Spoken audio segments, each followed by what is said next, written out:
Aujourd'hui en Chine, 1 million de personnes seraient internées de force dans des camps.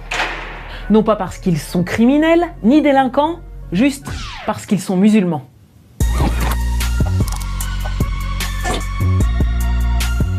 Les Ouïghours, ce sont des Chinois, musulmans, turcophones. Une minorité de 11 millions d'individus qui vit sous haute surveillance. ана жерге барып бір түсі удостоверениең көзіңді денеңді тексерте берсең 10 метр жерге жүрсең бір сақшы қана одан бітті ау десең тағы 10 метр жерде сен сол нені қолың ұстап жүресің ғой жан қалтаңа салмайсың қалтаңа. Perquisition, interrogatoire à domicile, caméra à reconnaissance faciale, tout le monde est scruté. Le gouvernement chinois exige même que chaque Ouïghour possédant un smartphone y installe un logiciel espion.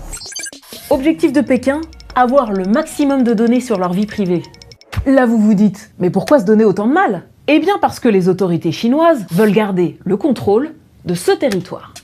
Le Xinjiang, c'est au nord-ouest de la Chine, c'est grand comme 3 fois la France, c'est là que vivent les Ouïghours, et c'est surtout une région essentielle pour l'économie chinoise, car très riche en pétrole, or, argent, charbon, gaz naturel et uranium.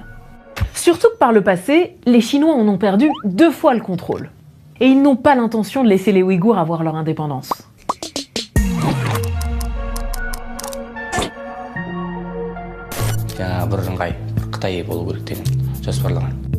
Et pour ça, Pékin a plusieurs stratégies.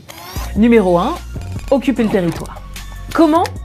Avec de grandes campagnes de colonisation forcée par l'ethnie majoritaire en Chine, les Han.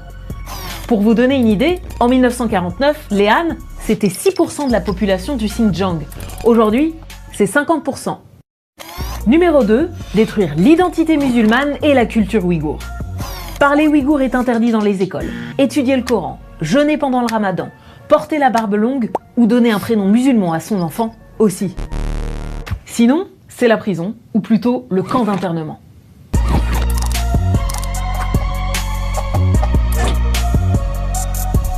Apprentissage intensif de l'idéologie communiste, dénonciation des proches, torture, renonciation à l'islam qui est considéré comme une maladie.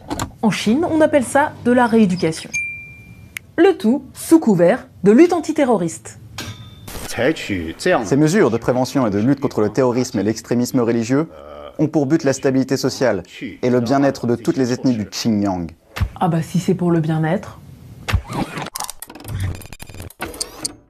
Pour nous suivre, c'est par ici.